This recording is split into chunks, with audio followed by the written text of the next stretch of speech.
Magandang araw sa inyong lahat mga kababayan. Heto na po ang pinaka-fresh na ulat sa lagay ng panahon ngayong araw ng Huwebes, June 26, 2025. May dalawang importanteng weather system tayong binabantayan ngayon. Yung tropical depression na nasa kanlurang bahagi ng extreme northern Luzon ay unti-unti nang lumalayo, pero patuloy pa rin nitong pinapalakas ang southwest monsoon na siyang nagpapadala ng ulan sa ilang bahagi ng bansa. At bukod pa riyan, may isa na namang bagong low pressure area na namataan sa silangan. Tanong ngayon, posibleng maging bagyo rin ba ito? Kung gusto mong laging updated sa mga ganitong impormasyon, huwag kalimutang mag-subscribe dito sa channel. Ngayon, base sa pinaka-latest na datos ng Pag-asa ngayong umaga, ang tropical depression ay nasa layong 1,045 kilometers west ng extreme northern Luzon. Taglay nito ang lakas ng hangin na nasa 45 kilometers per hour malapit sa gitna at may bugso na aabot sa 55 kilometers per hour. Kumikilos ito westward o pakanluran sa bilis na 10 kilometers per hour. Wala itong direct impact sa kalupaan, pero dahil sa lakas nito ay patuloy na hinahatak ang habagat papasok sa bansa.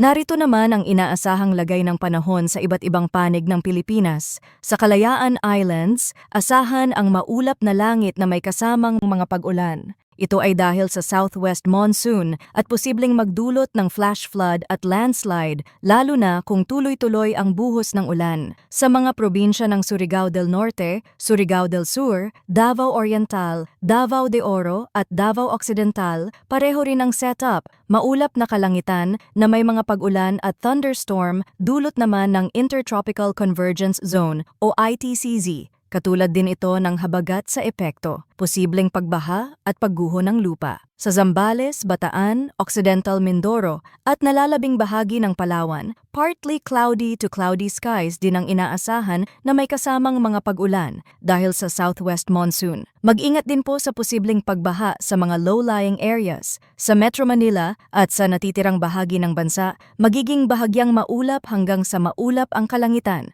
Pero may tsansa ng isolated thunderstorms lalo na sa hapon o gabi. Mabilis man ang mga ito, minsan ay bigla ang bumubuhos, kaya't huwag balewalain ang posibleng epekto gaya ng pagbaha. Samantala, ito naman ang pinakahuling forecast update para sa tropical cyclone threat potential para sa unang linggo ng forecast period mula June 25 hanggang July 1. Ayon sa datos ng Pag-asa Weather Models, may low pressure system na namataan sa silangang bahagi ng Philippine Area of Responsibility. Sa ngayon, mababa hanggang moderate ang chance nito na maging tropical cyclone. Sa second week ng forecast, mula July 2 hanggang July 8, nakikita sa forecast models na maaaring kumilos pataas ang nasabing system patungo sa northern Luzon.